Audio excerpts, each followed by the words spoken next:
Here's the big challenge of life. You can have more than you've got because you can become more than you are. That's the challenge.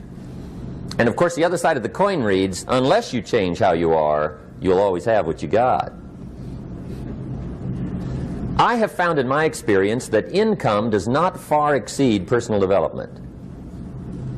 Now sometimes income takes a lucky jump, but sure enough, unless you grow out where it is, it'll usually come back where you are. Life has strange ways.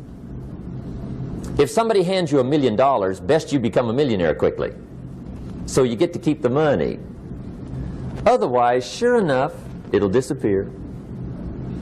Somebody once said, if you took all the money in the world, divided it up equally among everybody, it would soon all be back in the same pockets. Incredible. Success is something you attract, not something you pursue. Success is looking for a good place to stay. So instead of going after it, you work on yourself. Personal development. See, the major question to ask on the job is not what are you getting. The major question to ask on the job is what are you becoming? See, the big question is not what am I getting paid here. The big question is what am I becoming here? Because true happiness is not contained in what you get. Happiness is contained in what you become. So that's our major subject for tonight, personal development. Of all the assignments Mr. Schoaf gave me at age 25, this was probably the most difficult. In fact, I'm still working on this one. I think it's an unending challenge to see what you can become. The next subject is called Basic Laws. And it's good to study the basics. And I call these basics primarily because they come from the Bible. Now, I'm not a theologian or a minister, and that'll be apparent. But Mr. Schoaf taught me that the Bible was a good textbook for ideas and stories and success equations, how to live the better life. I found out that was true. He also taught me that the Bible is as practical as it is spiritual, and I found out that's true. If you look at your bank account and your income and you're not happy, there are several places in the Bible to check to see what the heck's wrong so you can make the changes. And we're going to cover some of those tonight, called basics. Okay. The next subject is my favorite, setting goals. Mr. Schoaf taught me how to set goals. What a favor that was. One morning at breakfast, shortly after I met him, he said, Jim, let me see your current list of goals, and let's go over them and talk about them. He said, maybe that's the best way I can help you get a better direction started. And I said, I don't have a list. He said, well, is it out in the car or home somewhere? I said, no, sir. I don't have a list anywhere. He said, well, young man, that's where we got to start. He said, I can tell you right now, if you don't have a list of your goals with you, he said, I can guess your bank balance within a few $100s. Which he did. And that got my attention. I said, you mean my bank balance would change if I had a list of goals? He said, drastically. That day I became a willing student how to set goals. And sure enough, learning how to set goals changed my life. And I often wondered why no one had ever taught me how to set goals up until age 25. I went to high school, but if they offered it, I missed it. I went to college for a year, never heard it. I worked for Sears. Really. And to my knowledge, Sears never taught it. Right? How to set goals. So here I am, age 25, married, my family's starting, I've been to college, I'm working, and I still don't know how to set goals. But fortunately, when I was 25, I met the man who taught me how, and it revolutionized my whole life. Economically, socially, personally, it's incredible. So I want to share with you tonight what Mr. Schoaf shared with me, how to set goals. It can be a life changer. Okay. The next subject is the negative part of the seminar. Life is part negative, so we got to talk about the negative. And this subject is called diseases of attitude. Diseases of attitude. There's a lot of things that can wreck your chances to do well. We live in a rather dangerous world, so you got to be not only wise, you got to be careful. Now, attitude diseases are just as bad as physical diseases, right? High blood pressure, heart trouble. I mean, a lot of things will ace your chances to do well. So you've got to be careful. And attitude diseases are deadly. I mean, they'll destroy all the good things you start. Okay? So we'll go through those attitude diseases, how to spot them, how to look for them, what they are, and the cure. And I'm a pro on these because I've had them all, so I can give you excellent advice on these. Now, the last subject we're going to consider tonight is called the day that turns your life around. The day that turns your life around. And under this subject, we're going to talk about the emotions that can change your life. Human beings are emotional creatures, and emotions are powerful for life change. Now, of course, emotions are so powerful they can go either way on you. Emotions can either build or destroy. So you really have to employ emotions properly. We call civilization the intelligent management of human emotions. If you can intelligently apply your emotions in the right direction, no telling what can happen. Could turn your life around one day would be sufficient. So we'll talk about those. Okay. Now that's a lot to cover in one evening, but we'll keep at it here and see if we can't get it all done. I'd like to have you now jot down the theme of the seminar.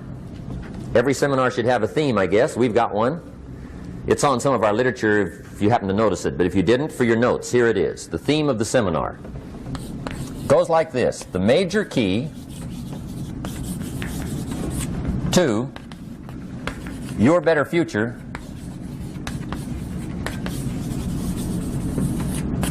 is you.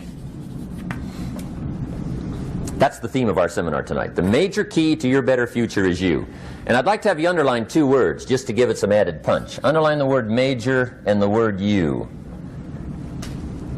so that it reads, the major key to your better future is you.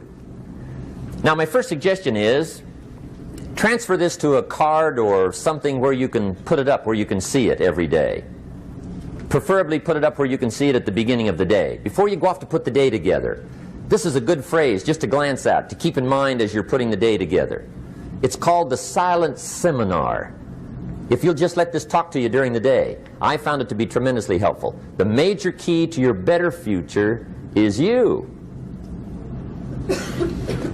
For a big share of my life now, I didn't have this one quite figured out. Among a lot of things I didn't have quite figured out. Many things used to puzzle me back in those early days. I used to wonder why two people could work for the same company, one make twice as much money. Now, see, that used to puzzle me. And maybe they were the same age, graduated from the same school, live in the same community, work for the same company, with the same products and the same services. They've got the same traffic, the same problems, and one makes $1,000 a month, the other one makes $2,000 a month.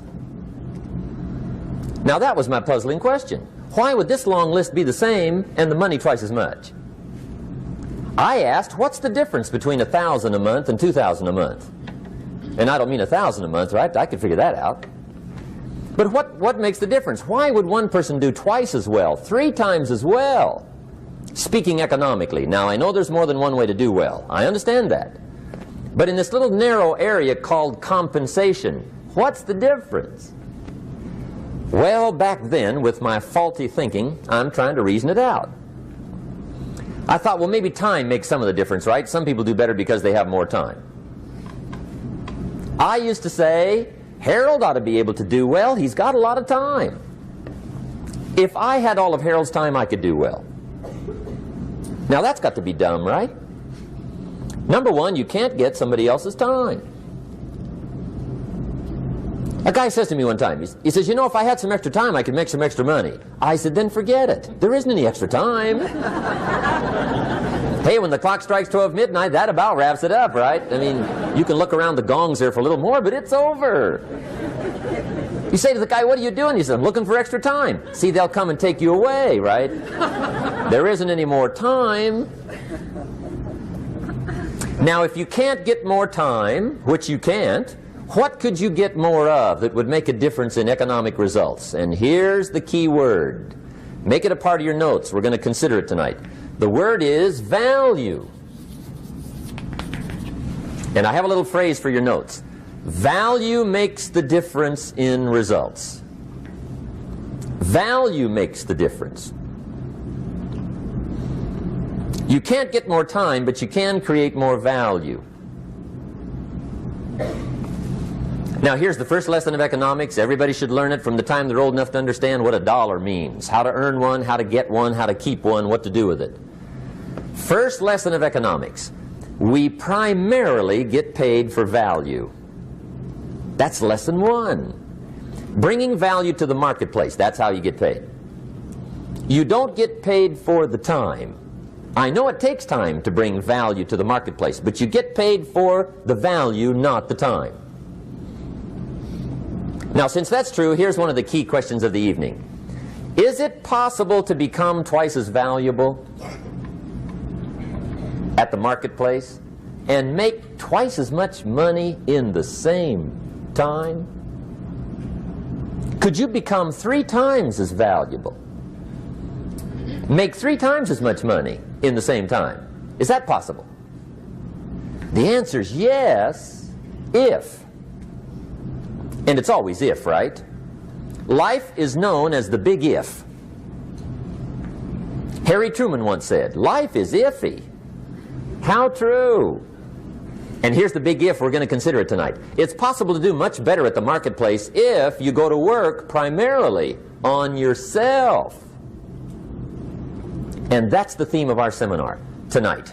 Learning to work primarily on yourself. People have asked me for the last 24 years, how do you develop an above average income? And the answer is, become an above average person. Develop an above average handshake. Some people want to be successful, they don't even work on their handshake. As easy as that would be to start on. They let it slide, they don't understand. Develop an above average smile. Develop an above average excitement. Develop an above average interest in other people.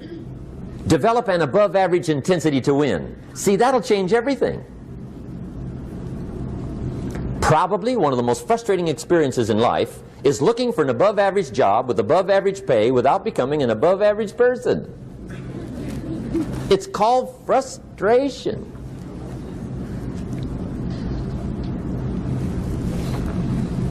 And Mr. Schoaf gave me probably the greatest clue he gave me when I first met him. He said, Jim, if you want to be wealthy and happy the rest of your life, just learn this lesson well. He said, learn to work harder on yourself than you do on your job.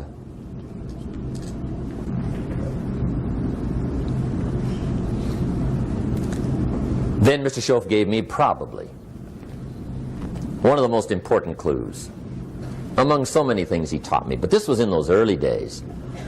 Mr. Schoaf was very kind, but he was also very abrupt. And he had these interesting questions to ask. I'm giving him a little rundown one day on how things hadn't worked out for me. He said, Mr. Rohn, I've got the answer for you if you will listen carefully. And listen carefully I did that day and for the next 5 years. If somebody's wealthy and happy, you gotta listen. He said, Jim, I've only known you a short time. But he said, it's already my honest opinion that for things to change for you, you've got to change. That wasn't quite the answer I was looking for. But that's the answer he gave me, and I pass it along to you on this warm summer evening in Anaheim, California, 1981. For things to change for you, you've got to change. Otherwise, it isn't going to change. Before I met Mr. Schoaf, I used to say, I sure hope things will change. Right? That seemed to be my only hope. If it isn't going to change, I'm in serious trouble. And then I discovered it isn't going to change, so I'm in serious trouble.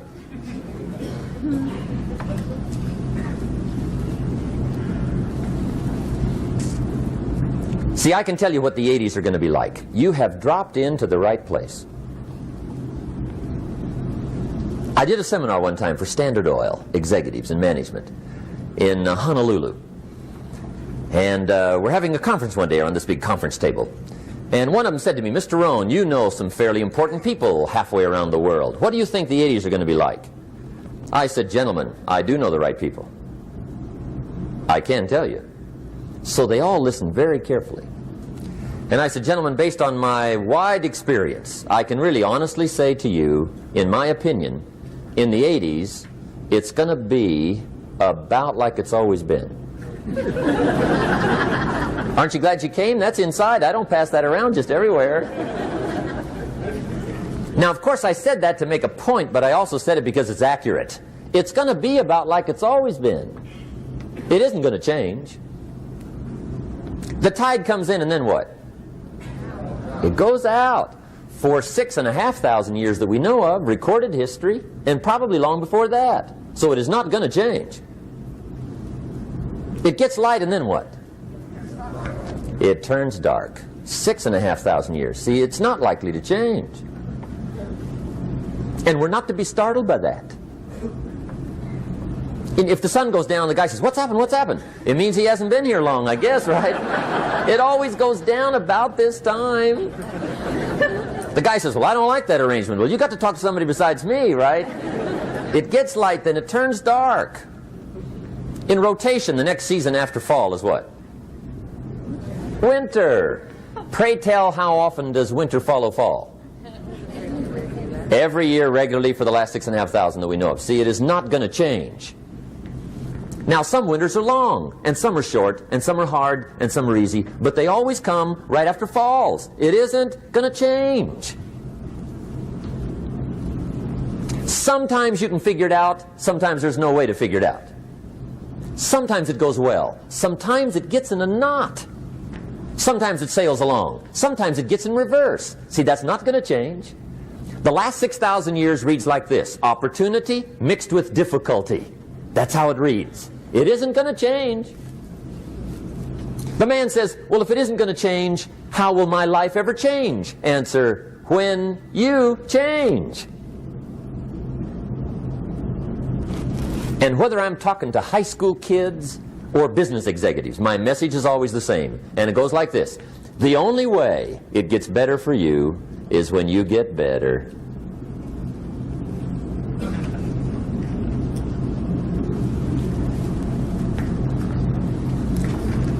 Let me give you the 4 major lessons in life to learn. Here's 4 majors. It's good to study the majors. In our weekend seminar we teach. Some people don't do well because they major in minor things.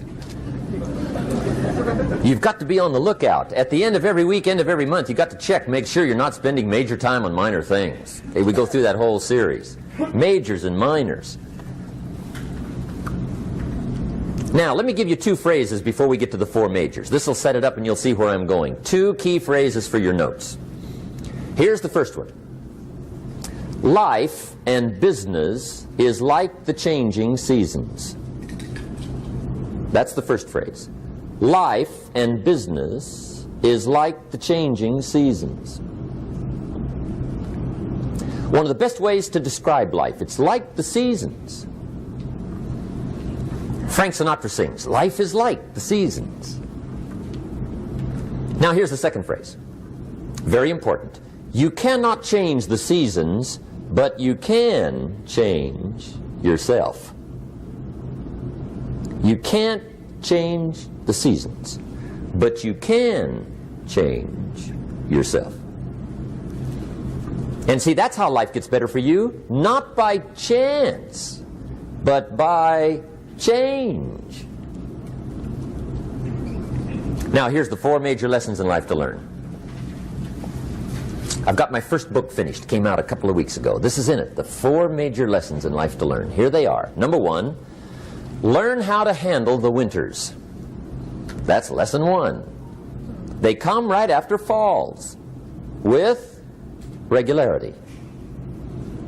Some are long, and some are short, and some are hard, and some are easy, but they keep coming.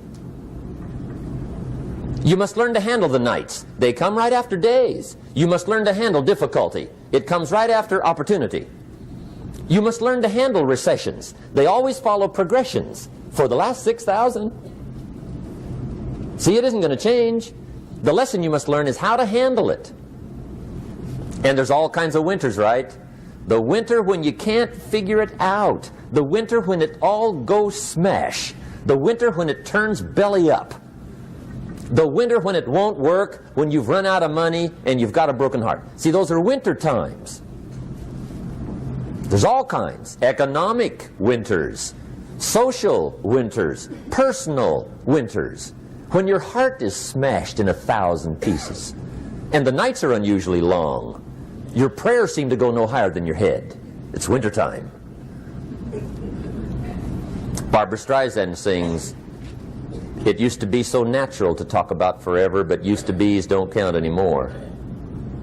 They just lay on the floor till we sweep them away. You don't sing me love songs, and you don't say you need me, and you don't bring me flowers anymore." A song of winter. But see, the disappointments come. Those are normal. That's part of life. But the question is, how do you handle it? How do you handle the coming winters and the disappointments and the downtimes? Well, you can't get rid of January by tearing it off the calendar.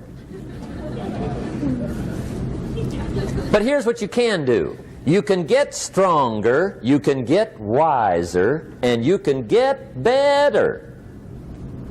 The winters won't change, but you can. And that's how life changes for you. See, before I understood, when it was winter, I used to wish it was summer. I didn't understand. When it was hard, I used to wish it was easy. I didn't know. And then Mr. Schoaf gave me a part of his very unique philosophy when he said, "Don't wish it was easier, wish you were better." See, that triggered my whole life change. Don't wish for less problems, wish for more skills. Don't wish for less challenge, wish for more wisdom. That's the key. So that's lesson one, learn how to handle the winters. Here's lesson two, learn how to take advantage of the spring. That's the second one. Spring is called opportunity. And spring follows winter. What a great place for it. If you were going to put it somewhere, that'd be the place to put it, right after winter. And pray tell, how often does spring follow winter? Every year with regularity, 6,000. You can almost count on it. See, opportunity always comes. Days follow nights. Isn't that terrific? Opportunity follows difficulty. But here's what you must learn to do. Underline these two words in that key phrase. Take advantage. Underline those two. You must learn to take advantage of the spring. See, just because spring rolls around is no sign you're going to look good come fall.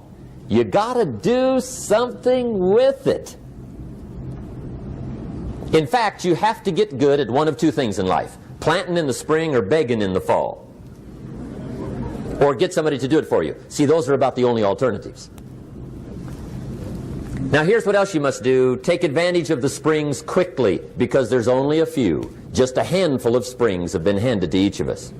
They don't come forever. Life is fairly brief. So you got to read every book you can get your hands on what to do with your springs while they're here. And take advantage, they soon run out. The Beatles wrote, "Life is so short." And for John Lennon, it was extra short. But life is brief. Elton John sings, "She lived her life like a candle in the wind." It's brief. So whatever you're going to do with your life, you got to get at it. Don't just let the springs pass. Here's the third major lesson in life to learn. Learn how to protect your crops all summer. You got to take care of what you start.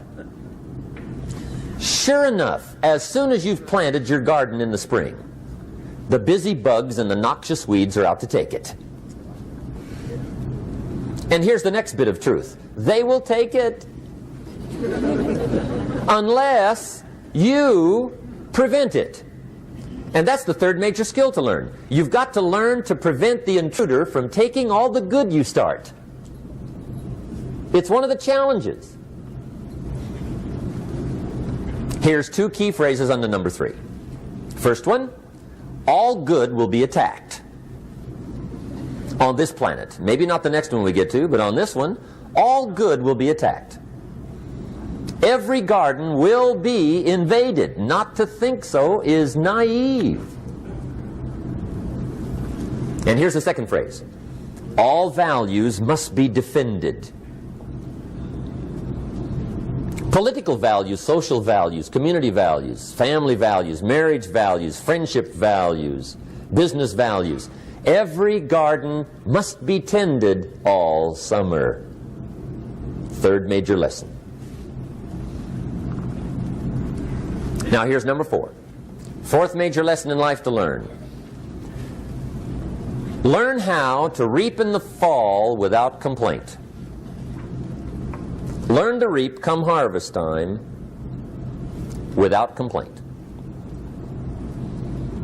Take full responsibility for what happens to you. It's one of the highest forms of human maturity, accepting full responsibility. It's the day you know you've passed from childhood to adulthood, the day you accept full responsibility.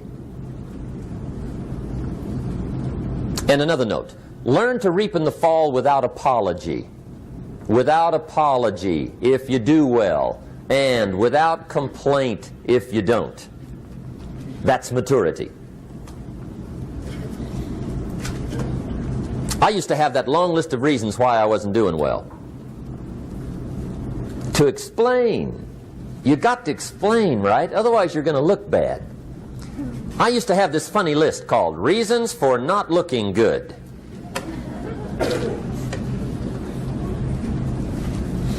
I used to blame the government.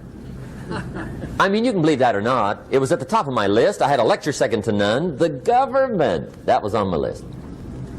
I used to blame taxes. Look what you got left after they take everything. And they expect you to do well. That was on my list there. Prices, that one's easy, right? You walk into the supermarket with $20, come out with a little half bag. So I had that on my list. I used to blame the weather. I blamed the traffic. I used to blame my car. I blamed the manufacturers. I used to blame the company. I blamed company policy. I used to blame the training program. I blame my negative relatives. They were always putting me down. I blame my cynical neighbors. They're just selfish, looking out for themselves. Won't loan you money? They were on my list.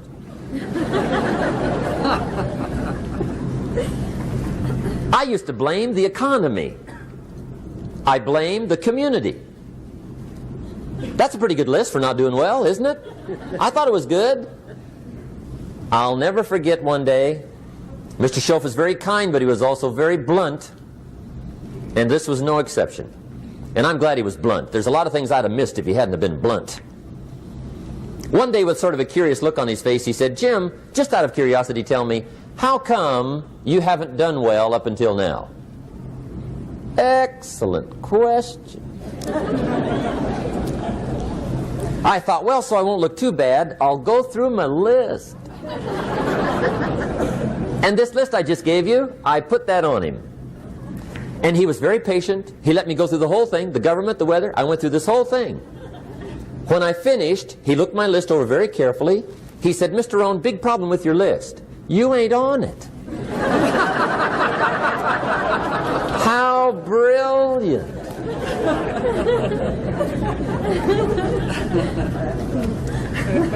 When I went to work for him a few months later, I learned very quickly to tear up my list, reasons for not doing well, and I threw it away. And I got me a fresh piece of paper. And I put one word on it. Me. There's a Black Heritage spiritual that says, "It's not my mother nor my father, nor my brother nor my sister, but it's me, oh Lord, standing in the need of prayer." See, I used to blame everything outside. And then let me give you a little philosophy that helped turn my life around. For your notes, here it is. It's not what happens that determines the quality or the quantity of your life. It's not what happens. And the reason is because what happens happens to about everybody. No different. The sun went down on all of us last night. A common event, a happening. And I found out that the same things can happen to two different people. One gets rich and one stays poor. Why is that? It's because it's not what happens, but rather it's what you do that changes everything. So that's a key phrase. It's not what happens, it's what you do. What happens is about the same. You might put that in parentheses here. Same. What people do, that's what's different. Anything can happen, right? Everything can happen. I've heard all the stories. I've been one of the stories. Hey, we could all tell stories all night long, right? Happenings. Anything can happen. Have you heard of Murphy's Laws? Anybody here heard of Murphy's Laws? Okay, most of you have. Murph had these laws. One of them was, if anything can go wrong, it will. That's one of Murphy's Laws. He was not one of the great positive speakers of the day. But anyway, it's still true though, right? Anything can go wrong, everything can go wrong. For sure. I've fallen out of the sky so many times. Once to the tune of a couple of million. Devastating. Took me a while to survive that one. Now, it wasn't all that much, but it was all I had. Right? I mean, that's when it's much, right? When it's all you got. If you got 3, 2 go, you got 1 left, you ain't looking that bad. But when it all goes. Has anybody been there when it all went? Anybody? Come on, the rest of you liars. Go ahead. Hey, we've all been there, right? When it all went. Of course, it used to be a long time ago, right? When you ran out of money, got to 0, you were all through. Heck, now you can whistle right on by 0, right? I mean, they will bury you. That's what they will do.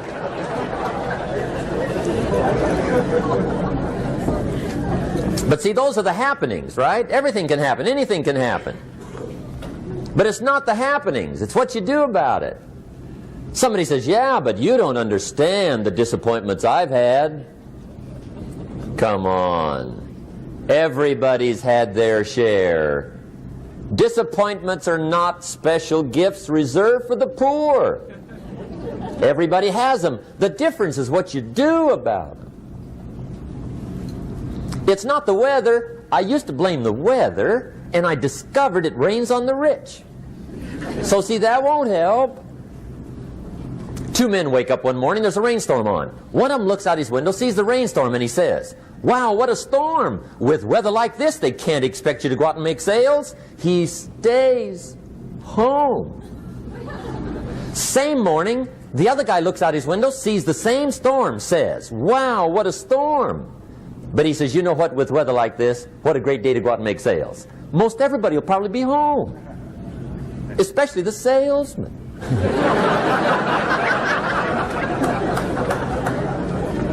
See, that's the difference in how your life works out. It's not what happens, it's what you do. So here's one of the key questions of the evening. Starting tomorrow, what are you going to do that'll make a change in your life's direction?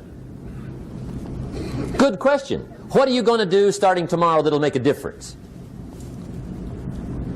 Now see, if you don't do something starting tomorrow that'll make a difference, guess what?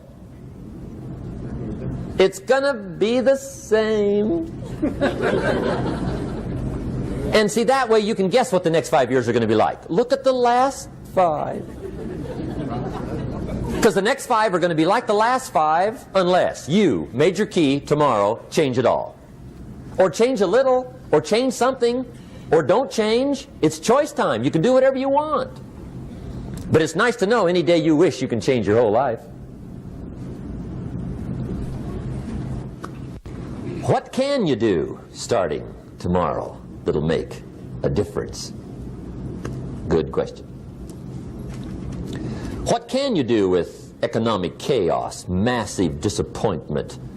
What can you do with a broken heart? What can you do when it won't work? Good question. So if I had a word with you tonight, one-on-one, Just you and me. I think my personal advice to you would be, this year, 1981, reach down inside of you and come up with some more of those remarkable human gifts. They're there, waiting to be utilized. And then change anything for you you want to change. And I challenge you to do that because you can change. If you don't like how it is for you, change it. If it doesn't suit you, change it. If it doesn't please you, change it. If it isn't enough, change it. And I challenge you to do that because you can change.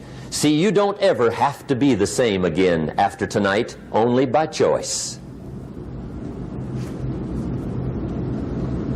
If you don't like your present address, change it. You're not a tree.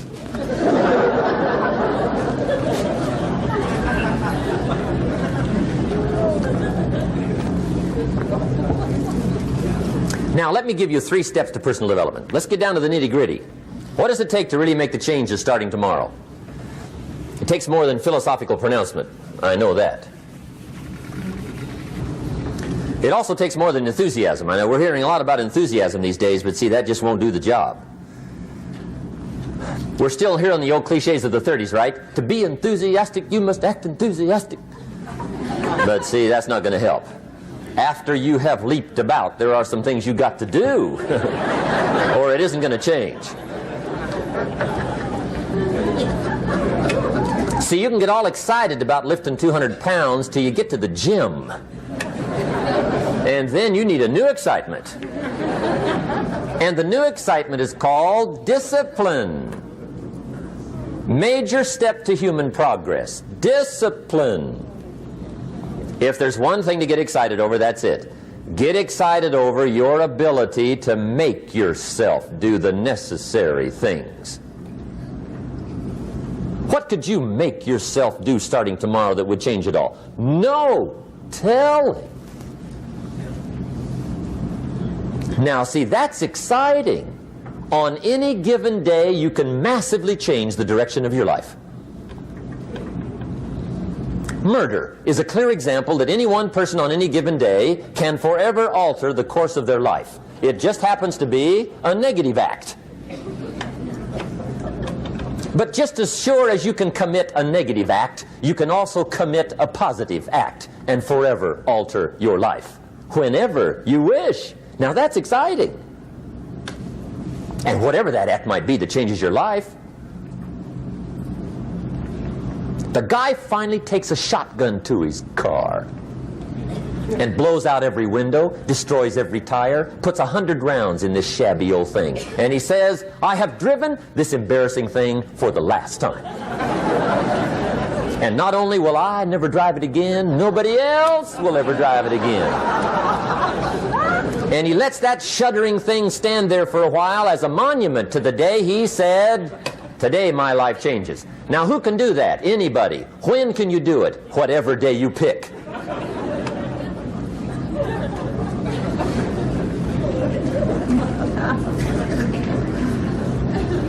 Now here's the key to discipline. Start with the little disciplines, get excited over the little disciplines, and get right on those, because those will lead to the big ones. You can't handle the big challenges in life unless you take on the little ones. Make a list of all the things you can do, get right on those, discipline yourself for those, both for the results and for the muscle and for the practice, so that when life hands you some big challenges, you'll be ready, you'll have the muscle. But see, if you don't handle the small ones, you can't take care of the big ones. Okay, here's what else it takes for life change. Self-motivation. Key phrase, self-motivation. I don't know why we call it self-motivation. It's really the only kind there is. You've got to motivate yourself. Because I found out you can't change people. They can change themselves, but you can't change them. Lord knows some I've tried. But see, it won't work. People have to change themselves. I learned some of those lessons early. I built a little sales organization way back in those early days. I'm 25. And I had some nice people. I said, I'm going to make these people successful if it kills me. I almost died, right? I mean, you can't do that.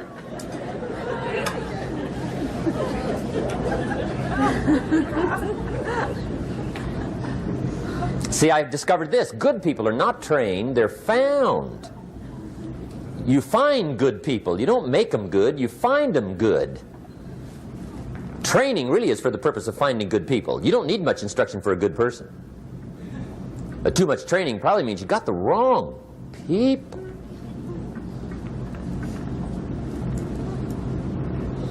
So you got to find the right people. That's the key to getting a good job done. One of the major things we learn in management, lesson 1, don't send your ducks to Eagle School.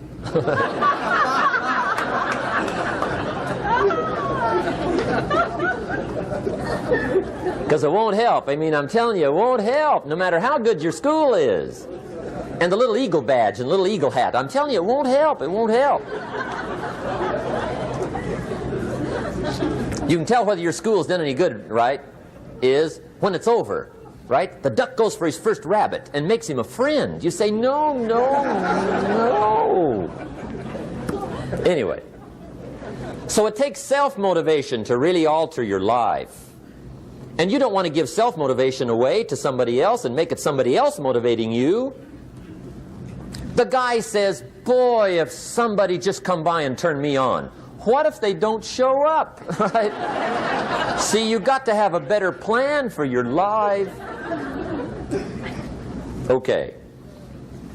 Now, if you're excited and you're ready to change, let me give you 3 steps to start life change that can change your life, your personality, your lifestyle, everything can change.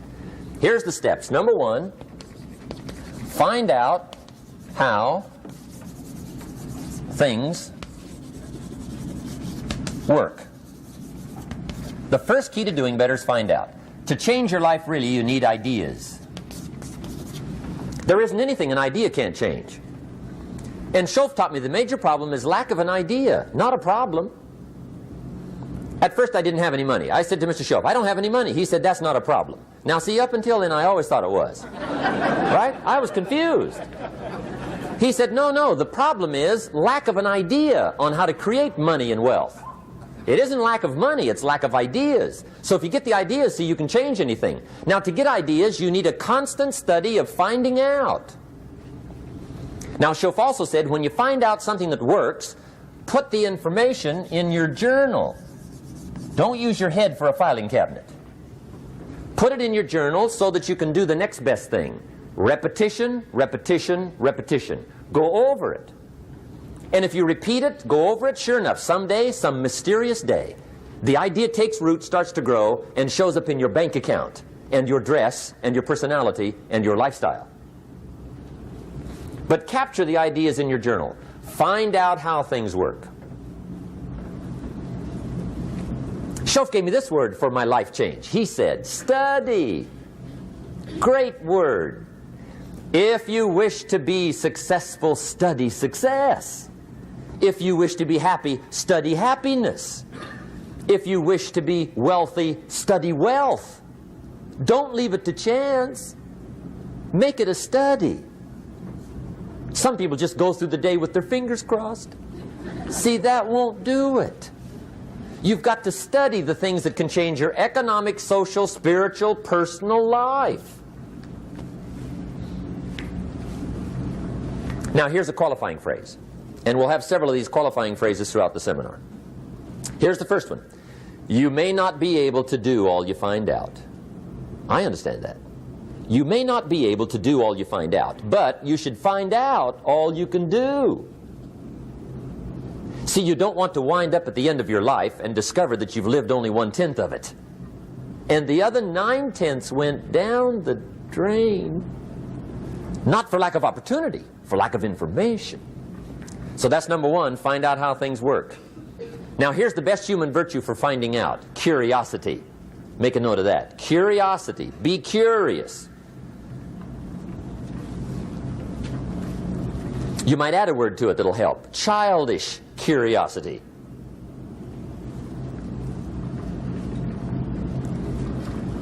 What will kids do if they want to know something bad enough? Bug you. That's the phrase. They can ask 1,000 questions. You think they're through? They got another 1,000. They'll drive you to the brink. It's a virtue.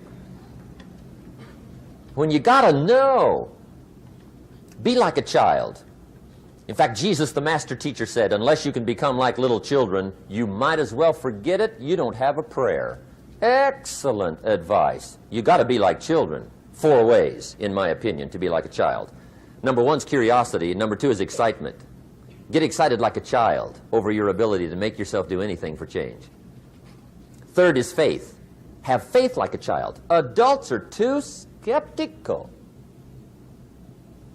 And 4th is trust. Trust is a childish virtue, but the rewards are incredible.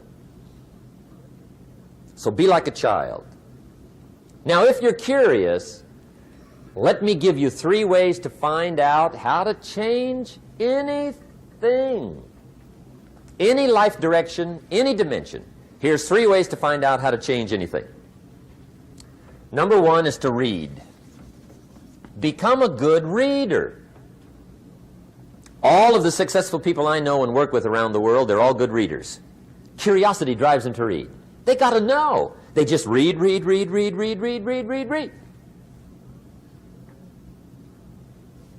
Become a good reader. Now, that's my opinion. Listen to the other lecturers and listen to me and make up your own mind. Don't be a follower. Be a student. Okay? I say, really, for life change, you got to read. One way to learn is from your own experiences, but another way to learn is from other people's experiences. See, one book might save you 5 years if you read it. Did you know there's books on how to be stronger, more decisive? Be a speaker, be a leader, have a better effect on other people, develop your personality. Did you know there's books on that? And people don't read them? How would you explain that? And they can read. Did you know that hundreds of successful people have written their stories in books and they wrote down how they did it and people don't read it? How would you explain that? The guy's busy, I guess. You know, you get tied up. The guy says, well, yeah, you work where I work. By the time you struggle home, it's late. You got to eat a bite of supper, watch a little TV, get to bed. You can't sit up half the night reading. And the guy's behind on his car payment. Good worker, hard worker, sincere. But you got to be better than sincere and work hard. Otherwise, at the end of your life, you'll wind up cold, stony broke.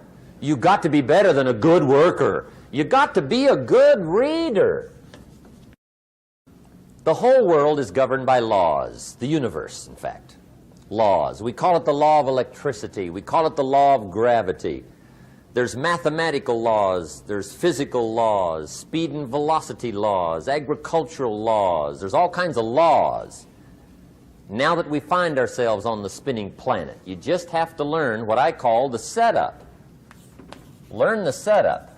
Life's setup. Now, we didn't set it up, but we're here, so you got to learn it. And we should learn the setup for 2 basic reasons. Number 1, to keep from getting hurt. It's one of the major reasons for learning, so you won't get hurt. See, economically, socially, personally, you can get hurt just not knowing. Ignorance is not bliss. Ignorance is poverty. Ignorance is tragedy. You got to know, or you're going to get hurt. It's good to know not to walk out the 10-story window. That's excellent information. Now, what if a guy didn't know and he walks out? Now he's dead at the bottom. Somebody says, well, the poor guy didn't know. You got to know, or you're going to get hurt. Okay. Now, here's a parenthesis. You don't have to like the setup. I don't ask you to like how it is. That's not what's important. But it is important to learn how it is. Okay? So you don't have to like it, but you should learn it. That's what I tell the kids, right? Make sure you get the information. What you think about it, that's up to you. What you're going to do with it, that'll soon be up to you. But make sure you get it. See, there's nothing worse than being stupid. Nothing. I mean, being broke is bad, but being stupid is awful. And what's really bad is being broke and stupid, right? That's about the end of the world. I mean, there isn't anything much worse than that. Unless you're sick. Sick, broken, stupid. I mean, that is it, right? There's nowhere else to go. So make sure you get the information. It's key.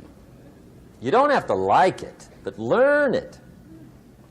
If this big monstrous thing lifts up in the sky, hangs there for a little while, cuts loose, comes crashing down, boom, shakes the ground for 5 miles. And then this big monstrous thing lifts back up in the sky, hangs there for a little while, cuts loose again, comes crashing down, boom, shakes the ground for 5 miles. It just keeps doing that, this big monstrous thing, lifting up and then crashing down, boom. Now, you might come along one day and say, that's got to be a stupid arrangement, which is okay. You're entitled to your opinion. But the first thing you should learn to do is get out from under it, right? That's number one. You might have a great moral argument. You might want to shake your finger at the sky, but do it from over there, right, so you don't get smashed. It's called your basic smart. So number one, learn so you won't get hurt. Whether you like it or not, learn. Now here's the second reason for learning, the setup, to benefit. It's called the plus of life. And that's what life is, right? Both minus and plus. The minus is tragedy, heartache, misery, failure, unhappiness. But life is also happiness, prosperity, good feelings. So here's the key. Learn to get on the good side of the way things work.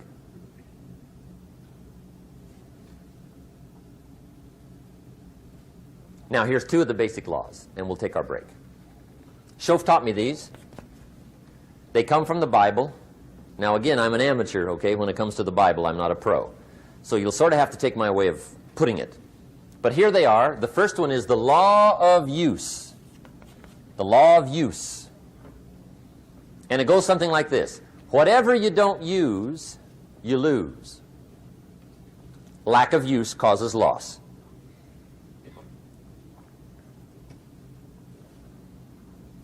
On this planet, maybe not the next one, but on this one, if you tie your arm to your body, leave it there long enough, you'll never use it again. It's over for the arm. Now, it may not be over, but it's over for the arm. The only way to keep the use of this arm is what? Keep using it. If you quit, you lose automatically. They don't bring it up for a vote. You lose automatically when you quit. Now, the same thing that goes for your arm goes for your brain, mentality. The same thing goes for all the human virtues. Ambition, unused, declines. Strong feelings, unused, diminish. It doesn't grow, it diminishes. Faith, unused, decreases. It's a law. Vitality unused diminishes. Energy unused decreases. The guy says, well, I'm going to save up my energy. You can't do that. That's like trying to save today, put it on the end of the year. See, you can't do that. They'll come take you away. If you don't use today, what? It's lost. The guy says, well, I'll work twice as hard tomorrow to make up for it. See, that's foolish. You could have done that anyway. Today unused is lost. A talent unused is lost. An ability unused is lost. So here's one of the key expressions of the evening. Take a new inventory of yourself. Starting tomorrow, new project. Take a new inventory. And make sure that all of your talent and ability and mentality and ingenuity and vitality and strong feelings, faith, courage, make sure that all you've got's being used. Otherwise, you lose. Now, one of the best illustrations of the law of use is a Bible story called the Parable of the Talents. The talent story. Interesting story if you haven't read it in a while. Just review it. It's a good story. An ancient story. It says there was a master with 3 servants. He got them together one day and he said to the 3, I've got these talents. And in those ancient days, a talent was a measure of gold. And he said to the 3 servants, take these talents and see what you can do with them while I'm gone. He said, I'm taking a journey and I'll be gone for a while. When I come back, we'll get together, go over the book, see how you did. He said, here's 5 of these talents for you. 5. Here's 2 of them for you. 2. And here's 1 for you. 1. The master said, take those talents, see what you can do with them. When I come back, we'll get together, we'll go over it all. The servant said, okay, master takes off. According to the ancient story, the master comes back from his trip. When he gets back, he gets the 3 servants together, and as he said he would, he asks, how did it go with those talents? You were 5. What happened? That servant said, well, I took the 5 talents you gave me, and I put them to work. A little shaky at first, but he said things finally got rolling. And he said, I poured it on. And he said, my talents grew to 7, 8, 9, 10. He said, I doubled my talents from 5 to 10. Books will show. Master said, one heck of a job. Or something like that. He said, I gave you 2 talents. What happened? That servant said, about the same thing happened to me. I put those 2 talents to work, poured it on. They grew to 3 and then to 4. He said, I doubled my talents from 2 to 4. Books will show. Master said, well done. He said, I gave you 1 talent. What happened? That servant said, well, I took the talents you gave me, and I carefully wrapped it, and I dug a hole and buried it. And camouflaged it, I suppose, right, so nobody would steal it. And he said, fortunately, nobody got it. And he said, I knew you were going to be here today, so I dug it up. Here it is, safely wrapped. I did not lose it while you were gone. According to the ancient story, the master said, take that talent away from him and give it to the man that's got 10. Now you might say, well, I don't like that arrangement. The poor guy's only got 1 talent. He's already got 10. It ought to be more even. Remember, I didn't ask you to like it. But this one I would ask you to learn, because it simply means whatever you do not employ, you forfeit. It's a law. So learn well the law of use. Now here's the second one, and we're going to take our break. Second law from the Bible. This one we've heard since we were small, I'm sure. It's called the law of sowing and reaping. In fact, we've probably heard it so often we could quote it. It says, whatever you sow, what? You shall reap. Fairly blunt, hopefully clear. Here's my first suggestion on the law of sowing and reaping. Don't try to beat it. You might as well try sitting on the sun in the morning. Keep it from coming up. You'll have better luck. Whatever you sow, you reap. Now, for a fair share of my life, I'm a bit mixed up on how all this applies. Among a lot of things I was mixed up on. I knew I wasn't reaping too good. That I understood. My problem was I was confused about what was causing it.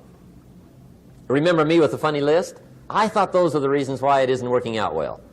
And then Mr. Schoaf gave me the clue that helped me figure it all out. He said, Mr. Rohn, I have another answer for you. There's another way to quote this law that'll show you where the problem is so you can go to work on it right away. All you need to know is where the problem is. Then you can go to work on it. So he quoted me the law another way, and I found out what my problem was. Here's the way you quote the law. Whatever you reap is what you've sown. Now I knew what my problem was. Whatever you reap is what you've sown. If you don't like the crop, who do you look up? Answer, whoever planted it. And where do you find who planted your crop? Answer, in the mirror. What I finally learned to do come fall was to go to the mirror. That's where you go. And if necessary, you say, a few skinny carrots? I got to be unimpressed. Where were you last spring? Asleep. Didn't you read the books? Did you break your hoe? Let me give you 7 key points to the law of sowing and reaping. Let's tick right down through the list of 7, and it'll be break time. 7 points to sowing and reaping. Here's part of the philosophy that really helped me to make some changes in life direction. Number 1, the law of sowing and reaping is negative. That's number 1, which simply means if you sow bad, you reap bad. Now, this is kind of 3rd grade, but it doesn't hurt to go over the basics. If you plant thistle seeds, you don't get pumpkins. Honest, no use looking for pumpkins. John says, how come no pumpkins? Come on, John. The law's negative. That's how come. Now, here's number 2. The law's positive, which simply means if you sow good, you reap good. If you plant pumpkin seeds, you don't get thistles. Not from pumpkin seeds. Mother Nature won't pull tricks on you over in the corner snickering and pushing new thistles and you planting pumpkin seeds. She won't do that. You will get pumpkins from pumpkin seeds, and the reason is because the law is positive. Now, here's number 3. I got excited when I found out the full dimension of this. See, you do not reap what you sow, but rather you always reap much more than what you sow. So the 3rd key word is more. You don't get back what you put out. You get back much more than what you put out. And it works both positive and negative. On the negative side, it said, if you sow to the wind, you reap the whirlwind. So you've got to get ready for that, or you will be naive. See, anybody can, whether you will or not. See, that's the question. And here's a good question to ask. We are all buying somebody's plan. The question is, whose? Who's got you talked into doing what you're doing? Who's got you talked into your present plan? See, 10 years from now, you will surely arrive. The question is, where? But see, anybody, if you want to, can go searching for a good plan, pick it, and start working it. And sure enough, as the time passes, as it surely will 5 years from now, 10 years from now, then you'll be winding up wearing what you want to wear, driving what you want to drive, living where you want to live, become what you want to become. But now's the time to fix the next 10 years. And who can? Anybody. Here's number 6. The 6th key to sowing and reaping. This is leveling with you now, as we promised to do. There's one thing better than the truth, and that's the whole truth. And here's part of the whole truth of the law of sowing and reaping. Number 6 is, you could lose. There are times when you just lose, no matter what you do. It's that kind of planet. You reap what you sow. Yes, but... what does that mean? Yes, but... well, the farmer plants his crop in the spring, takes care of it all summer, loves his family, works 10, 12 hours a day, 6, 7 days a week, is an honorable man. Come fall, he's got a beautiful crop, and he deserves every bit of it. But the day before he sends the combines into the field, a hailstorm comes along and beats it all in the ground, which means you lose. Somebody says, well, what did he do wrong? Answer, nothing. It's just that kind of planet. Sometimes it's going to hail on your crop and rain on your parade, so you got to get ready for that or you will be naive. That's just part of the life arrangement. And don't press me why. I was not in on some of the original decisions here, so I don't know how it got set up. But there's just times, sometimes you lose. That's part of life. But now here's number 7. The 7th key to sowing and reaping. And it goes like this. It's just another way to quote the same law. And it goes like this. If you don't sow, that's just another way to quote the law. If you don't sow, what? You don't reap. You don't even have a chance. So if you looked at your game plan tomorrow, you might come to the quick conclusion, I got to get some sowing going. How true. Get you some sowing going. And remember, you've got plenty of time. You've got all the time there is. Some people spend enough TV time to make a fortune. The latest article on television watching in this country, according to the latest article, the average television is on in this country in every household 7 hours a day, called the Big 7. I asked a guy one time what his TV cost. He said about $450. I said, you forgot to look at the price tag. He said, what do you mean? I knew he was a TV watcher. I said, that television costs you, in my opinion, at least $12,000 a year. To watch it, not to own it. Owning it's cheap. Watching it is what's expensive. And I said, hey, $12,000 a year is too much to pay to watch TV. That's too much. Pay a little, but not $12,000. And he's the guy that said, I hope pay TV never comes.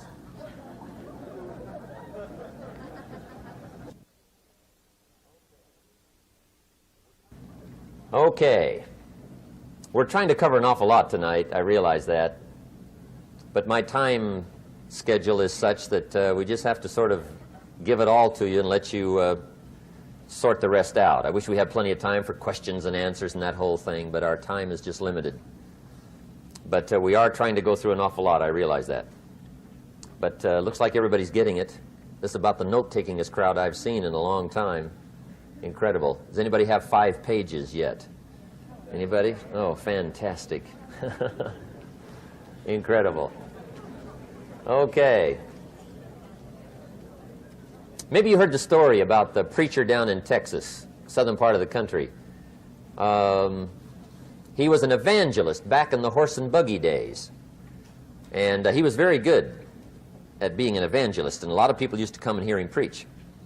And one day he put up his tent in one of these Texas towns and expected a big crowd as usual, come and hear him preach. And he got there, first night of the tent revival, walked in. 7:30, time to start. And to his surprise, the tent was empty. He thought, well, something must be drastically wrong. So he waited till 7:45, nobody showed up. 8 o'clock, zip. Finally, 8:15. One lone cowboy wandered up on his horse, tied his horse up outside, came in, sat down on the front bench, right, waiting for something to happen. The preacher thought, well, at least I better go down and talk to the cowboy. So he walks down, talks to the cowboy, and he says, cowboy, I'm the preacher. And he said, I don't know what to tell you. Something's gone wrong. He said, this tent was supposed to be full of people. He said, I'm embarrassed. He said, you're the only one that showed up. And he said, I really don't know what to do. And the cowboy said, well, I'm not a preacher, so I really can't tell you what to do. You know, he said, I'm just a cowboy. But he said, I know this, if I went out to feed my cattle and only one showed up, I'd at least feed it. The preacher thought, hey, the cowboy is right. If you've got a good idea to share, you should share it, if there's 1 or 1,000. So he got kind of inspired by this conversation, and he jumped up on the platform and started to preach, as if the tent was full of people, just exploded. And he went for an hour and 15 minutes, just kept rolling. Finally, he quit. And when he finished, he came down off the platform, talked to the cowboy again. Says, well, cowboy, what did you think of my sermon? And the cowboy said, well, I'm not a preacher, so I really can't tell. You know, he said, I'm just a cowboy. But he said, I know this. If I went out to feed my cattle and only one showed up, I'd feed it, but I wouldn't dump the whole load on it.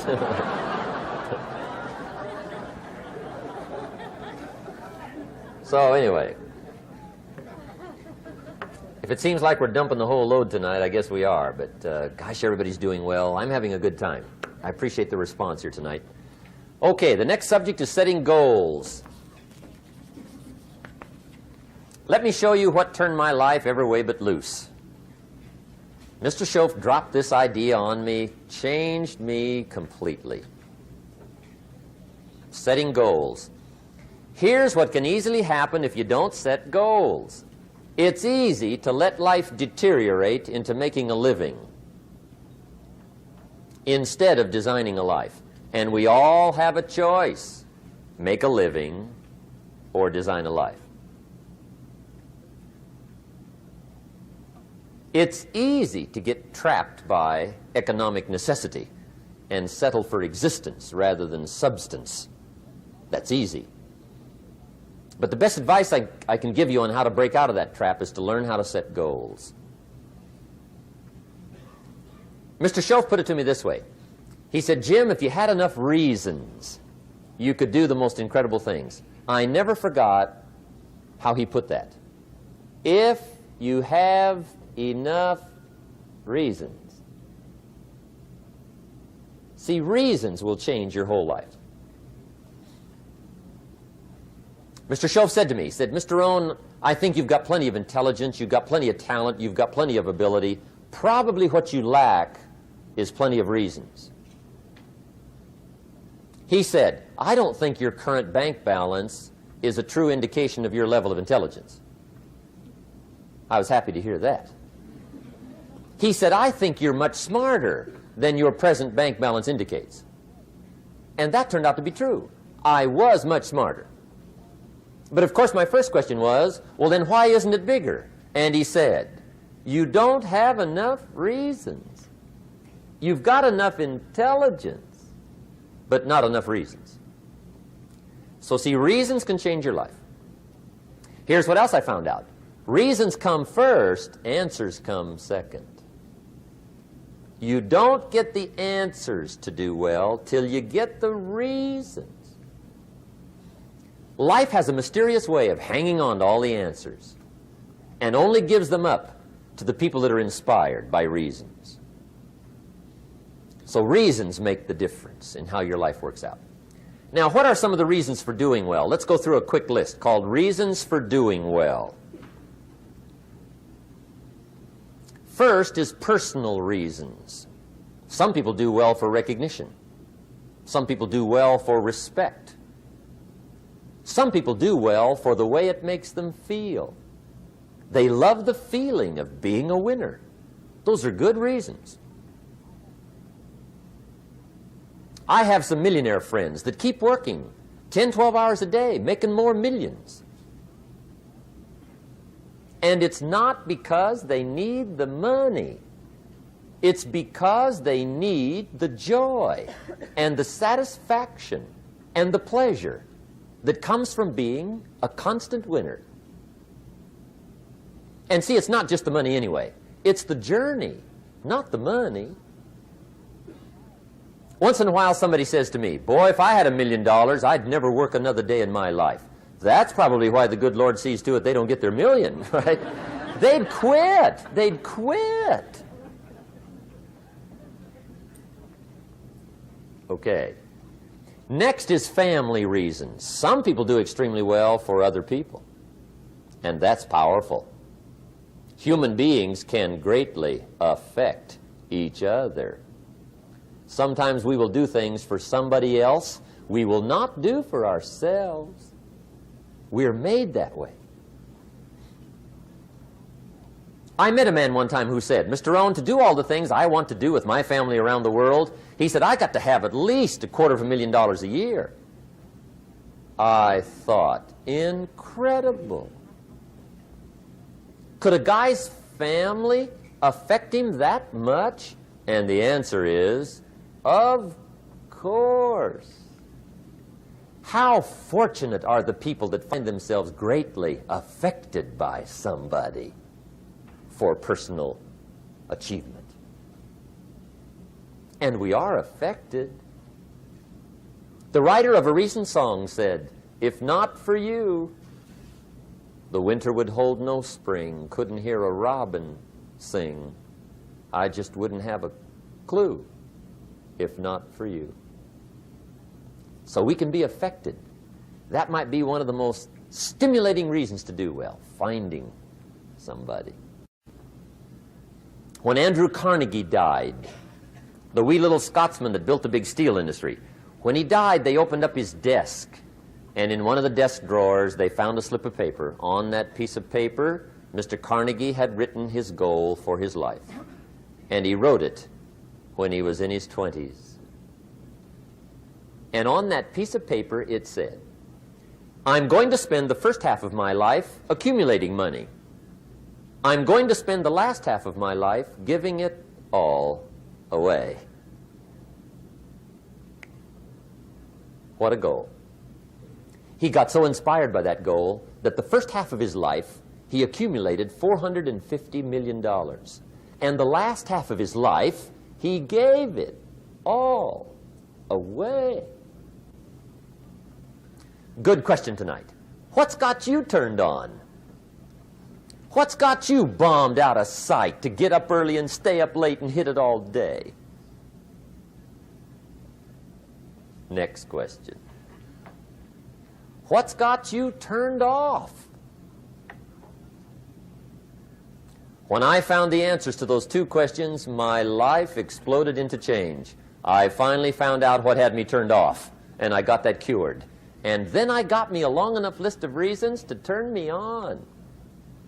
And once the lights went on for me, age 25, they've never gone out. I've fallen out of the sky a few times, but I've never lost that drive to make something unique out of my life. See, reasons altered my whole life. Now, there's another list of reasons called nitty-gritty. Hard little reasons. Sometimes those little reasons are the most powerful reasons that can change your life. Sometimes it doesn't take much. I now carry several $100s in my money clip.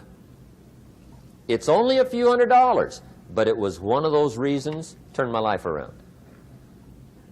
Just before I met Mr. Schoaf, I heard a knock at the door. I go to the door, and there's a little girl standing there about this tall selling Girl Scout cookies. And she gave me one of the finest sales presentations I've ever heard. Special deal, several flavors, this whole package of stuff, $2. And with a big smile, she very politely asked me to buy.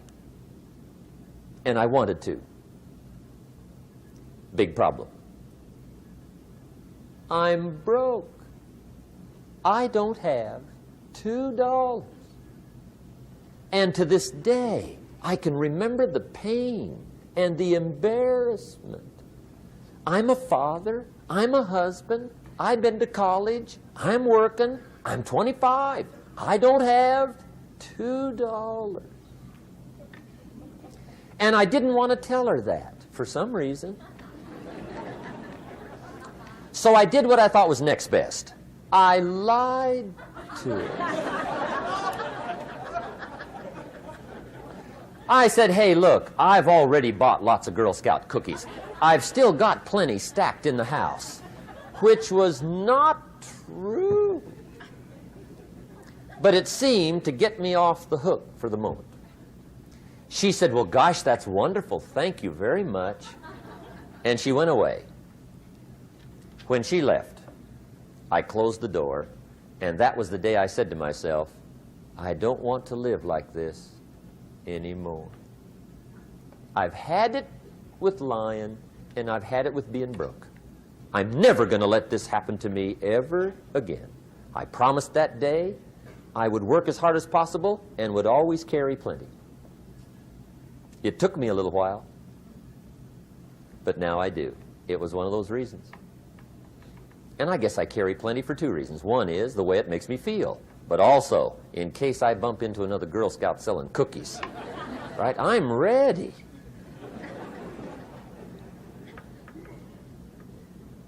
I walked out of the Bank of America one time up in Saratoga, California, where I used to live. Two little girls selling candy right outside the bank. Good place. Some girls' organization they're working for, right? I come walking out of the bank. This first little girl walks up to me. She said, "Mister, would you like to buy some candy?" I said, "I probably would." "What kind is it?" She said, "It's almond roca." I said, "My gosh, that's my favorite." She said, "Wonderful." I said, "How much is it?" She said, "It's just $2. I thought, incredible. I said, "How many boxes of that candy have you got?" She said, 5. And her little friend was standing there. She was selling candy too. I said, "How many boxes have you got?" She said, "I've got 4. I said, "That's 9. I'll take them all." They said, "Really?" I said, "Yeah, it's my favorite. I've got some friends. I'll pass them around." They got so excited, put all this candy together. I reached in my pocket, gave them the $18. When I've got the candy and they've got the money, that first little girl looks up at me. She says, "Mister, you are really something." How about that? Can you imagine only spending $18 and have somebody look at you in the face and say, "You are really something"? Now you know why I carry heavy, right? I'm not going to miss anymore. It was just one of those reasons. Helped to change my life. One of my nitty-gritty reasons was budget finance. Budget finance used to grind my soul. Way back in those early days, I had fallen for one of those consolidation loans, where you take all your little hard-to-pay bills, put them into one big impossible-to-pay bill, right?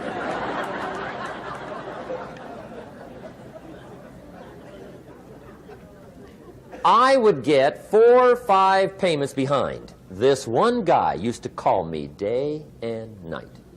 I don't think they're allowed to do that anymore. Harassed me. Threatened to run me in front of the judge. Threatened to ruin my credit.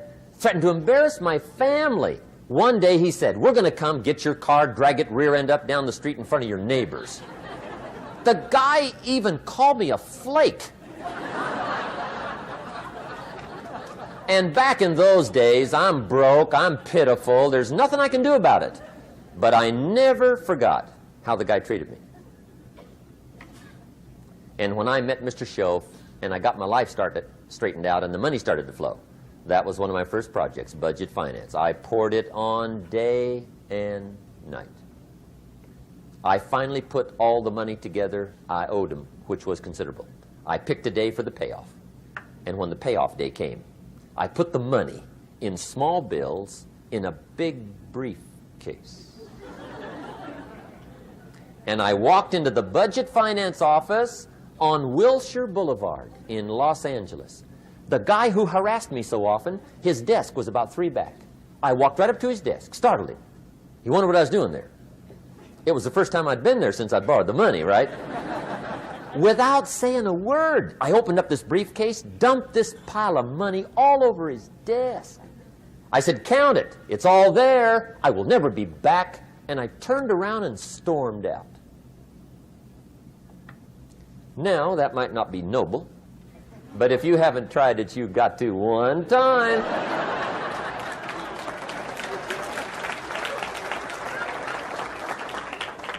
It can be the day that turns your life around. All you need is a reason that turns you on. One of my dear friends, Robert Depew, Bobby used to be a school teacher in Lindsay, olive capital of the world. Bobby taught school several years, got a little weary teaching school. One day decided he wanted to get into sales. So without telling anybody, he just up and quit his job teaching school and jumped into sales. When he did, His brother made fun of him, laughed at him, put him down, said Robert's lost his mind. Had a good job teaching school. Now he thinks he's a salesman. He's going to go down the drain, lose everything. Just put him down something fierce. Bobby said, the way my brother acted when I got into sales, he said, that made me so mad. I decided to get rich.